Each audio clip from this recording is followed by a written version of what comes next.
우리 계속해서 에베소서를 살펴보고 있는데 7절을 보시면 우리는 그리스도 안에서 그의 은혜의 풍성함을 따라서 그의 피로 말미암아 속량 곧 죄사함을 받았다라고 말합니다. 이 말은 어려운 말이 아니죠. 그리스도 안에서 그분의 풍성한 은혜로 말미암아서 그의 풍성한 은혜가 어떤 동기가 되어서 예수 그리스도의 피 흘리심으로 우리가 속량 곧 죄사함을 받았다라는 말을 하는 것입니다. 속량이라고 번역된 이 단어는 예전에 우리가 알고 있던 개역 성경에서는 구속이라고 번역이 되어 있었죠. 그래서 이 신약 성경 안에서 구속, 속량이 이렇게 섞여서 사용이 되고 뭐 거의 같은 뜻으로 같은 용어로 우리가 생각하셔도 되겠습니다. 이 개역 개정에서는 이제 속량 이렇게 번역이 되었죠. 이 헬라어 단어의 그 사전적인 의미로는 속량이 더 적절하다고 볼 수도 있습니다. 그러나 뭐 큰 차이는 없이 같은 의미라고 볼 수 있는데 구속 혹은 속량이라고 하는 이 말은 기독교에서 기독교 세계에서 가장 중심되는 단어 중에 하나라고 볼 수 있습니다. 그리고 그리스도인들이 사용하는 단어 중에서 가장 사랑받는 단어가 아닐까, 단어 중에 하나가 아닐까, 그렇게 생각이 됩니다. 네, 갑자기 여기 건물에 지금 공사를 하고 있어가지고, 좀 감안을 하시면 좋겠습니다. 교회에 출석하는 사람들, 그리스도인이라고 하는 사람들에게 가장 지대한 관심거리 중에 하나가 내가 구원받았느냐라고 하는 것이겠죠. 제가 뭐 오래 목사를 한 것은 아니지만 그래도 10여 년이 넘게 목사로서 여러 사람들을 만나고 또 대화도 하면서 그리스도인들, 교인들을 만날 때 정말 지대한 관심, 자신이 기독교 신앙에서 가장 관심 있어 하는 것이 이 속량, 구속, 그것인 것을 부인할 수 없을 겁니다. 그런 면에서 여기서 우리에게 이 에베소에서 바울 사도가 말하는 그리스도의 은혜의 풍성함을 따라서 그분의 피로 말미암아 우리가 속량을 받았다라고 하는 이 말은, 이 구절은 우리가 정말 잘 좀 파악하고 이해하고 그 안에서 하나님의 은혜를 좀 누리는 그런 내용이 되어야 할 것입니다. 많은 사람들이 아주 단순하게 내가 그래서 구원 받냐 못 받냐, 내가 구원 받을 수 있냐 없냐, 이런 것에 너무 큰 관심을 가지고 있습니다. 여러분, 그러나 구속 혹은 속량이라는 말을 성경에서 할 때 너가 구원 받았냐 안 받았냐, 이렇게 하면 구원 받을 수 있다 없다, 이렇게 하면 속량이 있다, 죄 용서가 있다 없다, 그런 식의 단순한 묘사나 단순한 설명을 하지 않습니다. 바울 사도뿐 아니라 다른 사도들도 마찬가지고 구속 혹은 속량이라는 말을 할 때는 그것이 어떻게 가능하게 되었는지, 그리고 그 말이, 그 표현을 할 때 그것이 담고 있는 의미가 무엇인지를 훨씬 더 장황하고 길게, 더 중요하게 설명을 합니다. 그래서 우리도 여기에서 지금 관심을 가져야 할 것은 그것이에요.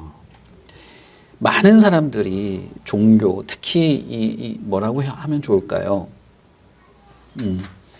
종교에 대해서 내가 그래서 이 종교를 통해서 뭘 얻을 수 있는지에 대해서 너무 많은 관심을 가지고 있어요. 그래서 그 종교를 통해서 내가 어떤 걸 얻었는지를 주로 간증으로도 많이 하고 그걸 마치 어떤 그 체험인 것처럼 말하기도 하고 그렇게 합니다. 그러나 여러분, 다른 종교도 마찬가지겠죠.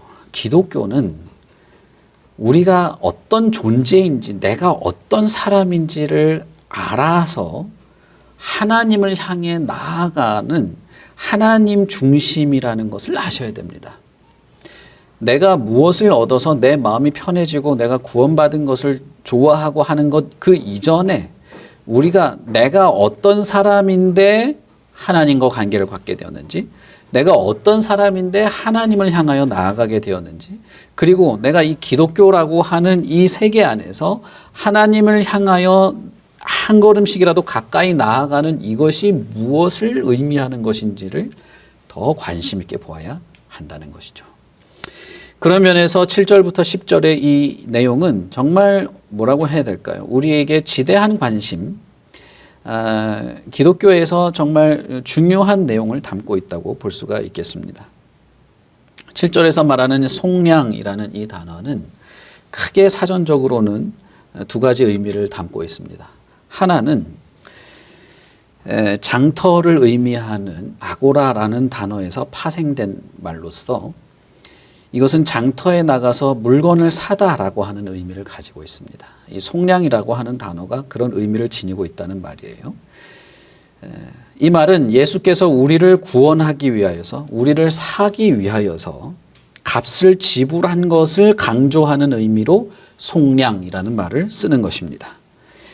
어떤 사람들은 우리의 구원에 관계되어서 속량이라는 말, 값을 치른다는 개념을 설명하는 것에 대해서 이 거부감을 느끼기도 합니다. 왜냐하면 구원에 대해서 값을 치른다라는 개념을 불편해하는 것이죠. 하나님이 은혜로 값없이 구속하신다, 우리를 용서하신다는 그 하나님의 은혜를 약화시킨다고 생각하는 것입니다. 그러나 그것은 정말 단편적이고 성경을 이해하지 못한 말이에요. 누가복음 24장 46절에 보시면 예수님께서는 이렇게 말씀하십니다. 그리스도가 고난을 받고 제3일에 죽은 자 가운데서 살아날 것과 또 그 이름으로 죄 사함을 얻게 하는 회개가 모든 족속에게 전파되어야 하리라 라고 말합니다. 다시 말하면 구속, 속량의 대가는 그리스도가 죽어야 되는 것이고, 그 죽음은 그리스도 자신이 그 누가복음 본문에서 우리를 위하여 하는 것이라고 말하고 있는 것이죠. 대가를 지불하고 사낸다, 대가를 지불하고 구출한다고 하는 것은 구약 성경에서도 동일하게 사용된 생각이었습니다. 유대인들은 대속 혹은 기업 물을 자라는 말로 표현했습니다. 다시 말하면 노예로 팔려간 사람의 몸값을 지불하고 그 노예를 다시 사오는 것이죠. 노예 신분에서 해방시키는 것을 아주 당연한 것으로 생각했어요. 보아스가 룻을 거두기 위해서 필요한 것이 무엇이었습니까? 대속, 대신 속량한다는 것이죠. 대신 사주어야 하는 것이 필요했죠. 그래서 그것을 기업 물을 자라고 하지 않았습니까? 나오미의 그 집안에서 가지고 있던 땅을 다 팔았던 것이죠. 기근에 의해서. 그것을 다시 팔려나간 것을 다시 사왔어야 하는 것입니다. 그래야 그 가족이 회복되는 것이죠. 그래서 보아스가 그것을 자신이 함으로써 룻과 그 가족들을 회복시키려고 했는데 자신은 친척 중에서 서열이 낮았죠. 그래서 제일 첫순이 되는 친척을 찾아가서 기업 물을 자인데 기업을 물으겠느냐 하니까 그 친척이 나는 권리를 포기하겠다. 그래서 보아스가 자신의 권리를 행사하죠. 그렇게 함으로써 대신 사게 되는 것입니다. 팔려나간 것. 그것을 다시 산다고 하는 것은 아주 당연한 것이고 기업 물을 자 혹은 대속이라고 하는 의미로 구약에서도 사용되었던 것입니다. 그러나 이 구속의 대가, 뭔가 구출하고 속량하는 것의 대가를 말할 때 이런 그런 문화적인 배경으로만 말하고 있는 것은 아닙니다. 성경에서는 직접적으로 이 개념을 말하고 있는데 마태복음 20장 28절에 보시면 인자가 온 것은 섬김을 받으려 함이 아니라 도리어 섬기려 하고 자기의 목숨을 많은 사람의 대속물로 주려고 하는 것이다 라고 말했습니다. 이미 예수님께서는 자신의 목숨을 대속물로 지불하려고 한다. 속량으로 대가로 지불하려고 내가 온 것이라고 말하고 있는 것입니다. 그러니 마태복음 이 본문에서 말하고 있는 것은 예수님께서 자신의 생명을 대가로 치르고 사람들을 사겠다. 다른 사람들을, 노예 상태로 있는 사람들을 구출해 내겠다라고 하는 말을 하고 있는 것이죠. 디도서 2장 14절에서도 이렇게 말합니다. 우리를 대신하여 자신을 주심은 모든 불법에서 우리를 속량하시고 우리를 깨끗하게 하사 선한 일에 열심하는 자기 백성이 되게 하시려는 것이다 라고 말하죠. 여기서도 우리를 속량하고 우리를 깨끗하게 하신다고 말하죠. 예수님이 우리를 위하여 대신 값을 치른다는 것입니다. 예수께서 우리를 위하여 자신을 내어주시는 것은 우리를 구속하기 위하여, 속량하기 위하여 자기의 목숨을 값으로 대신 지불하는 것을 말하는 것입니다. 예수님 자신이, 예수님의 목숨이 우리를 구하는 대가인 것이죠. 이것이 속량인 것입니다. 베드로 사도는 베드로전서에서 이렇게 말합니다. 너희가 알거니와 너희 조상이 물려준 헛된 행실에서 대속함을 받은 것이 은이나 금같이 없어질 것으로 지불된 것이 아니요 오직 흠없고 점없는 어린 양 같은 그리스도의 보배로운 피로 지불된 것이다 라고 말합니다. 그러니 저와 여러분이 구속되는, 구출되는 것의 대가로서 그리스도의 생명을 지불한 것은 반드시 필요한 것이고 그렇게 하기 위해서 주께서 오셨고 그것을 잘 알도록 신약 성경에서도 말하고 있다는 것입니다. 그렇기 때문에 여러분 이것을 우리가 오해해서는 안 돼요. 어떤 사람들은 이것을 아주 반감을 가지고 반대하는 사람들이 있습니다. 예수께서 값을 치렀다니 그러면 구원의 대가가 필요했다는 것이 하나님이 우리에게 값없이 은혜를 베푸셨다는 것과 반대되는 게 아니냐. 하나님이 우리를 사랑하시는데 사랑하는데 값을 요구하신다니 말이 안 되는 게 아니냐. 요즘에 특히 이런 말을 하는 사람들이 많아요. 그러나 여러분 하나님이 공의로우신 분이고 하나님은 죄를 용납하시는 분이 아닙니다. 함께 하실 수 있는 분이 아니에요. 그러니 반드시 이 죄에 대한 대가를 치러야만 합니다. 공의를 만족시킬 수 있는 것이 필요한 것이에요. 그래서 죄의 대가, 하나님의 공의를 만족시킬 대가가 죄의 형벌인, 죄의 결과인 목숨으로 지불되어야만 했던 것입니다. 그러니 여러분, 우리가 내가 구원받았냐, 받지 않았냐, 내가 구속되었냐, 되지 않았냐, 이것보다 훨씬 더 중요한 것은 그리스도께서 너무나 값비싼 대가를 치름으로써 내가 속량되었다고 하는 사실이에요. 여기에 우리는 더욱 관심을 가져야만 합니다. 사람들이 예수 그리스도에 대한 설명, 그분의 희생과 헌신과 그분의 피 흘리심, 그분이 우리를 위하여 치르신 그 어마어마한 대가에 대한 설명보다는 그래서 당신은 구원받습니다. 그러니까 당신은 행복해집니다. 그러니까 당신은 평화가 있습니다. 라고 하는 말에 더 관심을 기울여요. 이렇게 하면 사람들이 막 열광을 합니다. 분위기가 후끈 달아올라요. 그러나 예수 그리스도의 그 베푸신, 그분이 희생하신 그 희생의 대가를 설명할 때는 그렇구나, 이 정도죠. 여러분, 이것은 뭔가 잘못된 거예요. 무언가 잘못된 것입니다. 그분의 은혜의 풍성함, 그 풍성한 은혜가 그의 피로 말미암아 그의 지불하신 그 목숨의 대가로 우리가 속량된 것입니다. 우리가 악의 노예로부터, 사단의 노예로부터 값을 치르고 사게 된 것입니다. 우리를 그렇게 구속한 것이에요. 그러니 여러분, 우리가 우리의 구속, 구원, 속량, 뭐든 그것에 대해서 뭘 생각하든 우리의 마음은 사실상 그리스도의 그 희생, 그분이 치르신 그 어마어마한 값어치의 지불에 우리의 마음은 가 있어야 하는 거예요. 그분이 치르신 희생에 비교하면 우리는 아무것도 아닌 것입니다. 그분이 나를 대신하여 지불한 값에 비하면 나는 내가 치르는, 내가 희생하는, 내가 겪는 이것은 아무것도 아닌 것입니다. 그런 면에서 여러분, 우리가 우리의 속량에 대해서 기뻐하는 것, 내가 구원받은 자라고 하는 것에 대한 기쁨은 어디에서 출발할까요? 그분이 기꺼이 나를 위하여 대신 피를 흘리셨다는 것에서부터 우리의 기쁨과 감사가 출발하는 거예요. 여러분 그렇지 않겠습니까?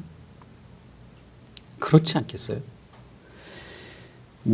내가 어떤 저주와 형벌을 눈앞에 두고 있는 자인지를 안다면, 내가 얼마나 하나님의 무시무시한 진노의 앞에 서 있는 자인지를 안다면, 내가 이 형벌로부터 건짐을 받았다, 죄의 노예로부터 구출받았다라고 하는 사실보다도 그렇게 된 것, 어떻게 그렇게 될 수 있었는지가 훨씬 더 중요한 사건일 것입니다.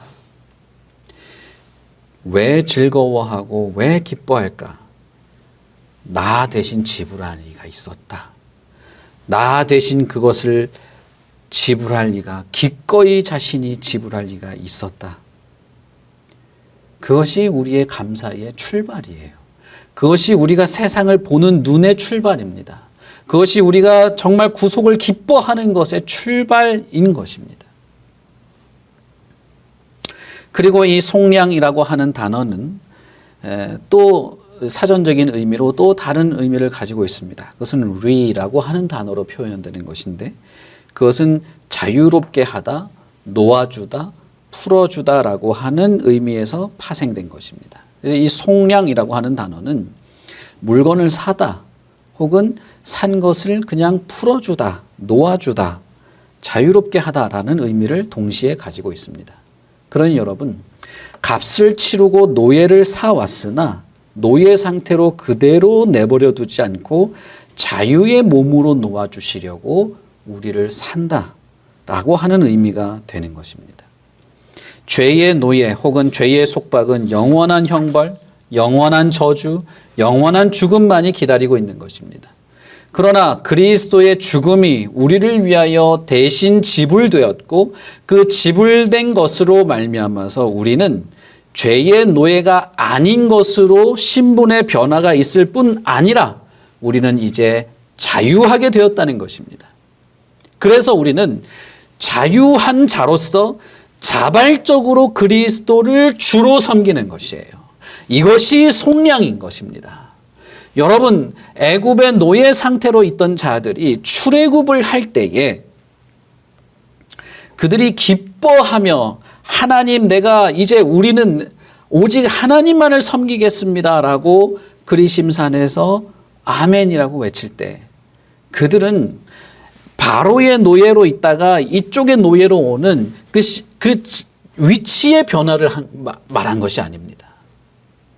그들은 자유자로서 자발적으로 당신이 나의 주인입니다라고 하는 자발성과 인격성을 가지고 그렇게 고백했던 것이죠. 이것이 속량에 담긴 의미예요. 여러분, 이것이 여러분을 즐겁고 기쁘고 만족스럽게 만드는 내용이라는 거예요. 그전에는 내가 어둠과 죄와 사탄과 저주의 속박 아래서 악한 것에 지배를 받고 악을 주로 섬기며 살아갔으나, 이제는 내가 자발적으로 즐거움으로 기쁨으로 기꺼이 그리스도를 주로 섬길 수 있게 된 것이 나의 구원, 나의 구속의 의미인 것입니다. 여러분, 그것이 우리를 속량하신 것의 의미예요. 이것을 바울 사도는 하늘의 신령한 복이라고 말하고 있는 것입니다. 여러분, 여러분의 속량 혹은 구속에 대해서 어떻게 생각하십니까? 그것이 왜 좋다고 생각하세요? 죄의 속박 아래, 죄의 노예 아래 있다가 그것으로부터 건짐을 받아서 완전히 자유한 자로서 우리를 구출하셨고, 자유하게 된 내가 이제는 기꺼이 어둠의 속박에 살던 그 과거를 모두 청산하고, 이제는 빛이신 우리의 생명이신 그리스도를 기꺼이 이제는 내가 당신을 주로, 자유자이나 자유로 나는 당신을 주로 섬기겠다고 하는 이 극적인 변화, 이 극적인 신분의 변화, 이 극적인 인격의 변화, 이 거듭남이라고 말하는 완전히 새로운 사람으로 새롭게 태어났다고 하는 이 극적인 인격의 변화야말로 우리의 구원인 것입니다. 우리가 속량되었다고 말하는 것이고 곧 죄 사함이라고 말하는 것입니다. 이 속량은 결국 그래서 죄로부터 빠져나와서 자유하게 된 것을 말할 수밖에 없는 것이기에 이것은 죄 사함의 의미를 가지고 있을 수밖에 없는 것이죠. 자, 그러면 여러분, 이 죄 사함이 무엇으로부터 기인한 것일까요? 우리는 전적으로 이 죄 사함이 하나님의 은혜, 그 풍성한 은혜에 기인한 것임을 알 수 있습니다. 다시 말하면 하나님의 용서의 은혜이겠죠. 죄인을 용서하시면서 자유롭게 하시는, 하나님께서 용서하시기 때문에 우리는 죄 사함을 얻습니다. 여러분이 뭔가 인격이 고매하고 예수를 믿겠다고 고백하고 내가 세례를 받겠다고 결심해서 죄 사함을 받는 것이 아닙니다. 하나님이 용서하셔서 우리는 죄 사함을 받는 것이에요. 그리고 그분이 기꺼이 용서하시려고 모든 것을 하시기 때문에 우리가 용서함을 받는 것이죠. 이 용서가 가능하도록 그리스도께서 그 값비싼 대가를 치르신 것입니다. 그러기에 이 죄 사함은 우리가 당연히 얻는 것이 아니고 우리가 용서해달라고 요청했기에 당연히 얻는 것이 아니고 오로지 그리스도의 고난과 피 흘리심에 우리가 매달려 있기에 용서를 받는 것입니다. 내가 용서를 구하면 하나님은 우리를 사랑하니까 당연히 용서해 주셔야지. 아니요. 그런 게 어디 있습니까? 우리가 아주 자그마한 죄라도 하나님 앞에서 발견하고 그것을 부들부들 떨면서 하나님 앞에 용서를 구할 때는 그 용서가 엄청난 대가가 치러져서 가능하게 된 것이라는 것을 알기 때문에 겸손하게 엎드리는 것입니다. 이 사소하고 작은 죄조차도 그리스도를 피 흘려 죽게 한 것임을 알기에 하나님 앞에서 겸손하게 엎드리며 통회하며 자복하는 것입니다. 이전에는 내가 처절하게 저주받은 자요, 어둠에 속한 자요, 추악한 죄인이요, 더러운 악취 나는 존재이기에 하나님 앞에 슬퍼했다면 이제는 그리스도를 그렇게 피 흘려 죽게까지 한 죄가 여전히 내 안에 있기 때문에 그리스도의 대속의 죽으심을 생각하여 슬퍼하게 되는 것입니다. 다른 거예요. 이런 인격의 변화가 어떻게 가능합니까? 조작할 수 있습니까? 여러분, 그것이 진심으로 일어날 수 있습니까? 그리스도께서 그 고통과 고난을 나 때문에 당하셨다는 것 때문에 내 안에 있는 자그마한 죄라도 슬퍼하게 되는 것이, 그것이 속량이다 이 말입니다. 그것이 구원이에요. 내가 그런 인격의 변화가 있기에 기뻐하는 겁니다. 구원을 기뻐한다고 할 때는. 그래서 이것은 당연한 것이 아니에요. 이것은 엄청난 대가가 치러진 것이고 우리는 그 엄청난 대가를 치르신 그리스도의 피 흘리심에 간절히 매달려서 하나님의 죄의 사함을 바라보는 것입니다. 그러니 우리가 용서를 구할 때는 오직 그리스도의 그 피 흘리심이 나 때문인 것을 인정하고 내가 그리스도를 죽기까지 만들 정도의 악한 자임을 인정하고 용서의 은혜를 구하는 것이죠. 바울 사도는 이것이 엄청난 복임을 알고 있었습니다. 하늘에 속한 신령한 복이라고 말하는 것이죠. 무엇보다도 우리의 악함에 대해서 하나님이 그 악함을 기억하지 않기 전까지는, 하나님이 우리를 보시면서 우리의 모든 악을 자신의 기억에서 지우기 전까지는 우리는 어떠한 복도 누릴 수 없는 자들이었습니다. 왜냐? 하나님은 죄를 용납하지 않고 반드시 벌하시는 분이시기 때문입니다. 하나님의 눈에 우리가 여전히 죄인으로 보이는 한은 우리는 결코 생명을 얻을 수 없는 것입니다.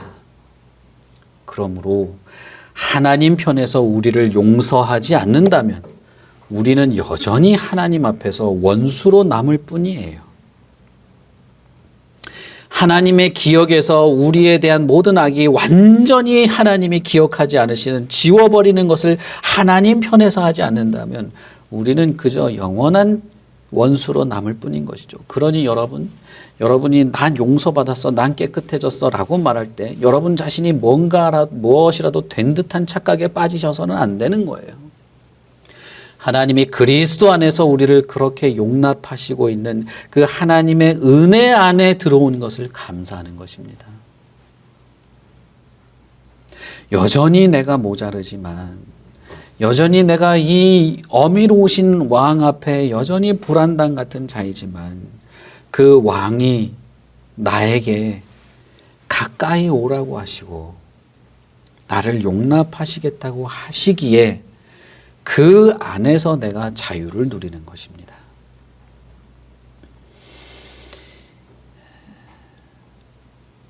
이 악으로부터 우리가 용서받지 못한다면, 하나님의 용서가 우리에게 있지 않다면 우리의 내면과 인격에 미치는 이 온갖 파괴적인 악의 영향력은 저와 여러분을 완전히 부서뜨리게 될 것입니다. 많은 사람들이 사람의 이 공허한 상태를 경험합니다. 용서함이 없어서 이 악의 영향력 아래서 계속 고통받는 것이죠. 사실상 모든 인간은 이러한 공허한 악의 상태에 빠져 있습니다. 그래서 많은 사람들이 이것에서부터 벗어나 보려고 발버둥을 치죠. 철학을 발달시키기도 하고 기술에 빠지기도 하고 욕망과 욕구를 충족시키려고 하기도 하고 풍요로운 것을 얻어보려고 하기도 하고 무슨 참선을 하던 도덕적 수준에 올라보려고 하기도 하고 합니다. 심지어는 종교를 찾아서 자기 스스로가 자신의 죄를 극복하는 무슨 극기 훈련하듯이 그렇게 해서 자신이 어떤 수준에까지 수도를 통하든 뭘 하든 그렇게 해서 하나님께 인정받을 만한, 그래서 하나님이 너에게 용서를 베풀 만한 정도까지 하라고 가르치기도 합니다. 그러나 여러분, 그것은 인간을 더욱 비참하게 만들 뿐이에요. 심지어는 교회 안에서도, 기독교 안에서도 이거 해라 저거 해라 라고 하는 말들을 많이 합니다. 뭐 문제 있으면 새벽 기도 나가봐. 뭐 그래도 안 되면 철야 기도라도 해봐. 그것도 안 되면 금식 기도 해봐. 그러면 하나님이 금식 기도는 잘 들어준대. 물론 여러분, 기도하는 건 좋죠. 기도는 좋습니다. 그러나 나한테 뭔가 불편한 게 있고 무슨 삶에 근심이 있고 혹은 내 마음에 뭔가 공허한 것이 있어서 내가 뭘 열심히 하니까 하나님이 그걸 인정해 줬다라든지, 내가 뭘 열심히 종교적인 뭘 하니까 뭐 채워졌다든지, 여러분, 그게 오히려 더 인간을 더 곤고하게 만드는 내용이 될 수도 있어요. 저는 그런 경우를 자주 봅니다. 기도를 하든 뭘 하든 사실상 여러분, 그 이전에 하나님이 우리를 어떻게 하시는지, 하나님이 우리에게 무엇을 하시는지, 그분이 하신 일이 무엇인지 하나님 자신으로 오히려 우리의 마음을 돌이키는 것이 더 중요한 것입니다. 그리스도께서 나를 대신하여 죽음을 맞아서 피를 흘리셨고 마땅히 나에게 처해져야 할 그 모든 공포와 고독과 고통과 두려움까지 다 짊어지고 가셨다고 하는 것은 사실이에요. 그것이 우리의 믿음의 내용입니다. 그것 때문에 우리가 구속을 말하고 속량을 말하는 것입니다. 그러니 여러분, 저와 여러분이 어떤 심령의 곤고와 기갈과 근심을 가지고 있다면 나를 위하여 피 흘리신 예수 그리스도께 겸손히 나아가는 것이 먼저일 것입니다. 그분이 무엇을 하셨는지, 그분이 나를 위하여 하신 일이 무엇인지, 나의 어떠한 악함을 위하여, 나의 어떤 악함과 부조리함 때문에 죽으셨는지를 생각하고 내 안에 여전히 도사리고 있는 악을 돌아보는 것이 먼저일 것이에요. 그런데 언제나 우리의 결론은 이것입니다. 내 안에 온갖 악함이 다시 발견되더라도, 게으름과 오해와 무지가 여전히 내 안에 있는 것이 발견되더라도 그리스도께서 대신 값을 지불하셔서 나는 속량되었다는 것입니다. 우리는 그래서 소망과 희망을 가지고 주님께 나아가는 거예요. 뭘 해달라고 하기 이전에 주님의 그 죽으심이 나로 인한 것임을 알고 그 주님과 내가 하나가 되고 그 주님의 흘리신 보혈이 나를 위한 것임을 더 간절히 사모하며 나를 위하여 베푸시는 용서의 은혜를 구하는 것입니다. 여러분, 이게 좀 이상하게 여겨지십니까?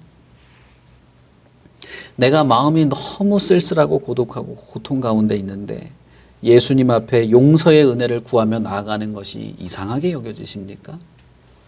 혹은 내가 사람들과의 관계에서 오해당하고 여러 가지 사회 속에서 질고를 겪고 삶이 무너져서 고통 속에 있을 때조차도 그리스도 앞에 그 용서의 은혜를 구하며 나아가는 것이 이상하게 여겨지십니까?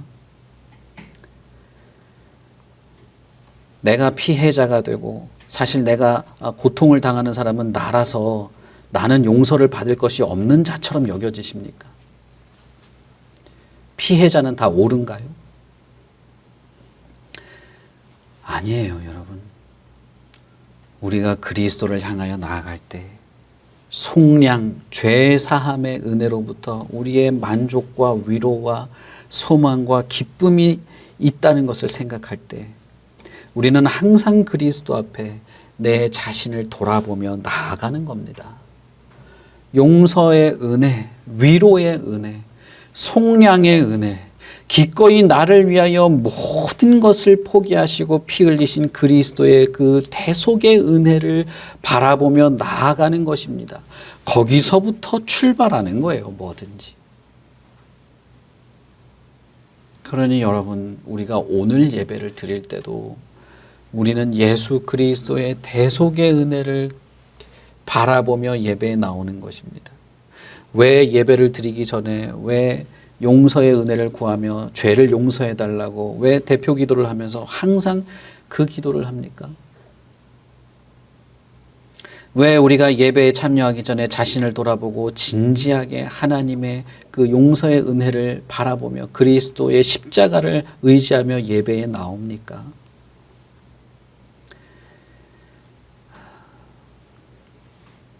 그것이 우리의 구원이기 때문입니다.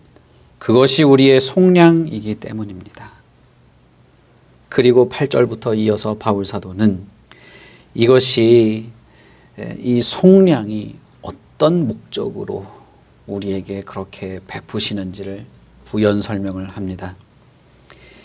이것은 그리스도의 복음이 아니고서는 도저히 깨달을 수 없는, 그리스도의 복음이 아니고서는 도저히 가질 수 없는 것임을 밝히 알리시려고 하는 것인데, 그것은 이전에는 감추어진 것이었고 드러나지 않은 것이었습니다. 그래서 비밀처럼 은밀한 것이었으나 이제는 복음 안에서 우리에게 알려진 것입니다.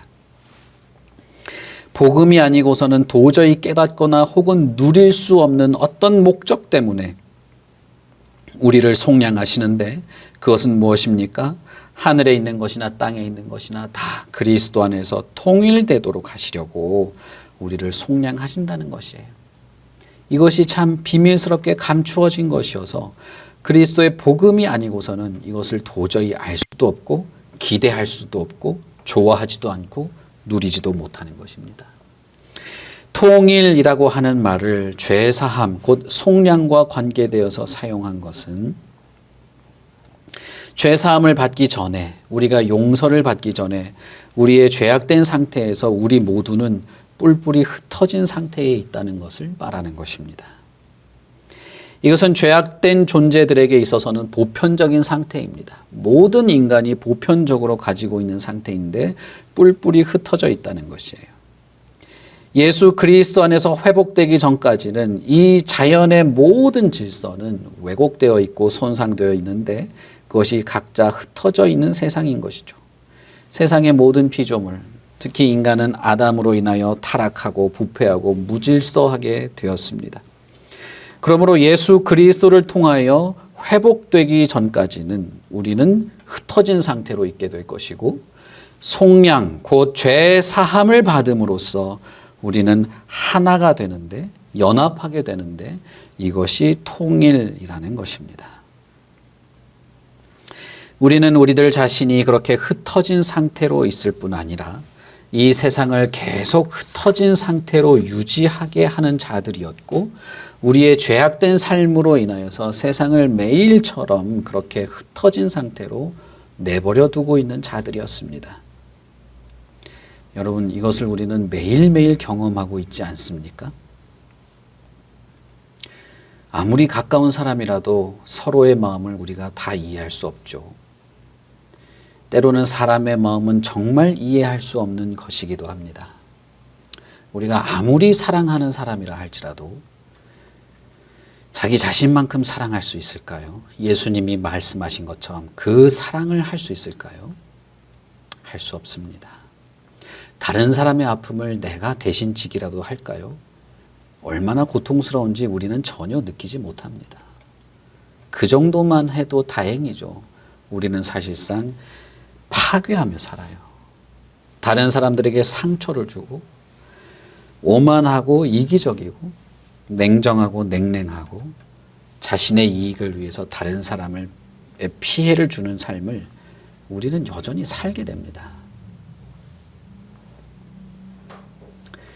예수 그리스도께서 이 모든 것을 고치고 통일과 일치를 이루며 우리를 다시 한번 하나님과 화목하게 하여 주시는 것 외에는 인간의 이 불행한 상태에서 벗어날 길이 없다는 것입니다. 우리는 인간은 본능적으로 누구를 미워합니다. 어쩔 수 없어요. 얼마나 이 세상에 누군가를 미워할 것들이 많습니까? 매일매일 우리는 반복하고 있죠. 이유가 있어서든 타당하든 타당하지 않든 우리 안에는 미움과 분노가 끝이 없는 것이죠. 왜 그럴까요? 우리는 출생부터 하나님과 멀어져 있기 때문입니다. 하나님과 원수였고 진노의 대상이었고 더 나아가 우리 안에는 오로지 악과 잘못된 일을 행하는 성향만이 있었습니다. 우리는 우리의 인격 속에서, 저와 여러분의 인격 속에서 이러한 무질서를 발견하고 부끄러워해야 합니다. 그것을 내 자신의 악함으로 인하여서 그러한 무질서가 된 것임을 알고 하나님 앞에 내 자신을 낮추고 부끄러워해야 한단 말입니다. 그리고 그와 동시에 우리가 하나님께 얼마나 많은 빚을 지고 있는지, 그리스도께 얼마나 많은 빚을 지고 있는지를 알고 고백해야 하는 것입니다. 왜냐하면 하나님께서 자신의 외아들을 통하여 우리의 이 흩어짐을 회복시키고 통일시키시기 때문입니다. 저와 여러분의 인격이 아닌 그리스도의 희생으로 이것이 가능해지기 때문에 우리는 이 화목과 화평, 우리는 이 통일에 대하여 내 자신의 안에서 여전히 부끄러움을, 내 사악함을 발견하고 하나님 앞에서 이것이 회복되고 속량되고 통일되도록 하시는 그 하나님의 모든 역사 앞에 빚을 지고 있다는 사실을 아셔야 되는 거예요.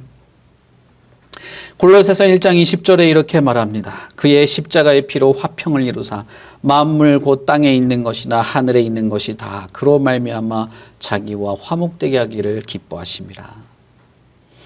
전에 악한 행실로 멀리 떠나 마음으로 원수가 된 너희를 이제는 그리스도의 십자가로 화목하도록 하시는 것이 속량, 구속, 곧 죄 사함인 것입니다.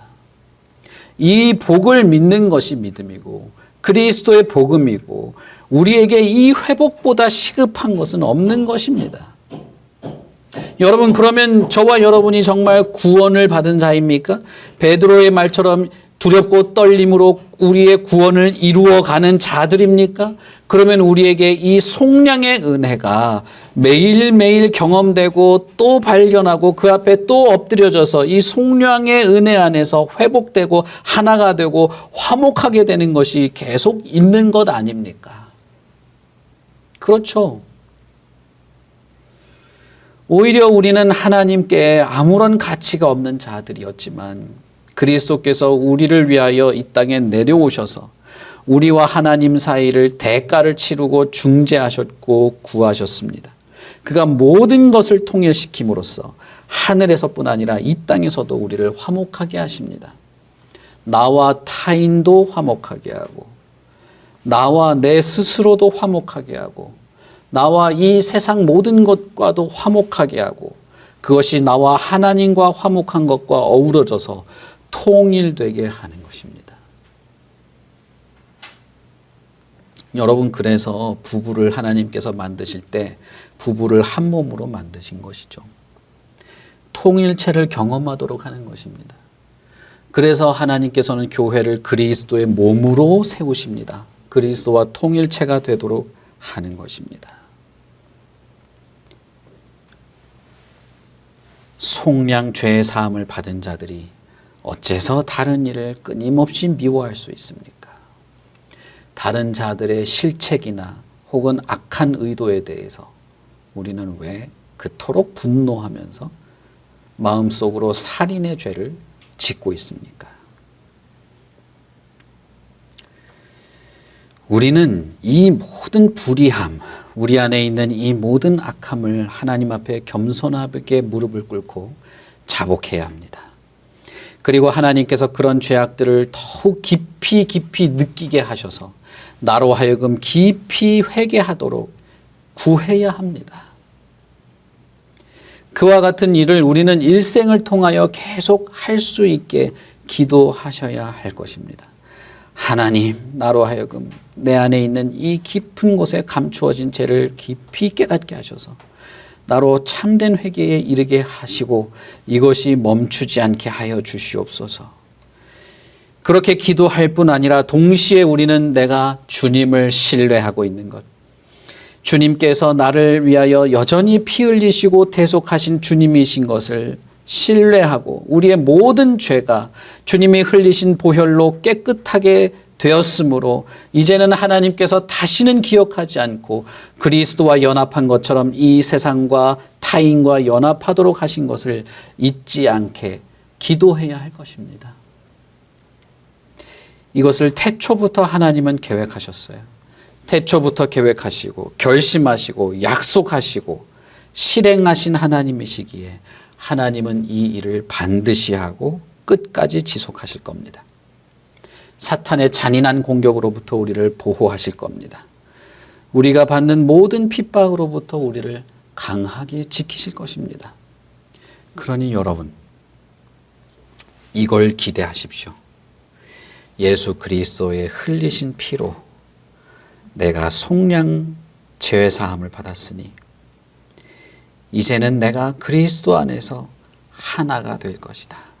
하나님과 화목하게 될 것이고 성도와 화목하게 될 것이고 이 세계와 화목하게 될 것이고 가족과 아내와 남편과 부모와 자녀가 그리스도 안에서 우리가 한 몸인 것처럼 화목하게 될 것이라는 것이죠. 그러나 여전히 우리 안에서는 무언가 발견되게 될 것입니다. 더 깊이 하나님 앞에 나아갈수록 우리의 그림자가 더 짙게 드러나게 될 것입니다. 그러나 여러분, 하나님을 바라보십시오. 그분은 우리를 속량하십니다. 용서하십니다. 우리를 구원하시고 구속하십니다.